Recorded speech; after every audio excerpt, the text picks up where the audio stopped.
একদিকে ১৬ বছর বয়সে যদি কেউ অপরাধ করে তাহলে তাকে নাবালক হিসেবে গণ্য করে আইনি সুবিধা দেওয়া হয়। আবার সেই একই বয়সে যদি কেউ আয় করে কর দেয় তাহলে তার ওপর রাষ্ট্রের একগুচ্ছ দায়িত্ব চাপানো হয়।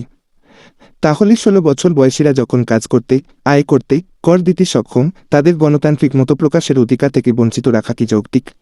১৬ বছর বয়সে মানুষ কতটা পরিপক্ক, এই নিয়ে রয়েছে বেশ বিতর্ক কিংবা খোঁড়া যুক্তি।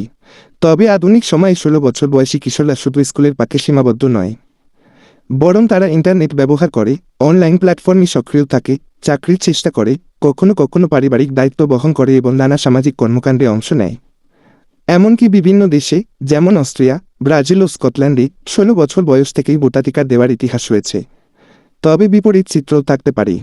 অদক্ষ বা অপ্রস্তুত তরুণ ভোটাররা ভুল সিদ্ধান্ত নিতে পারে, যার প্রভাব জাতীয় নেতৃত্বে পড়বে। রাষ্ট্র তখন কার্যকর ভূমিকায় নাও থাকতে পারে।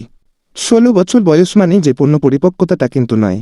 এটা একরকম বুদ্ধিবৃত্তিক উন্মেষের সূচনার বয়স। এই বয়সে অতি আবেগে অনেক ছাত্রছাত্রী রাজনৈতিক বা সামাজিক পরিসরে যুক্ত হতে চায়।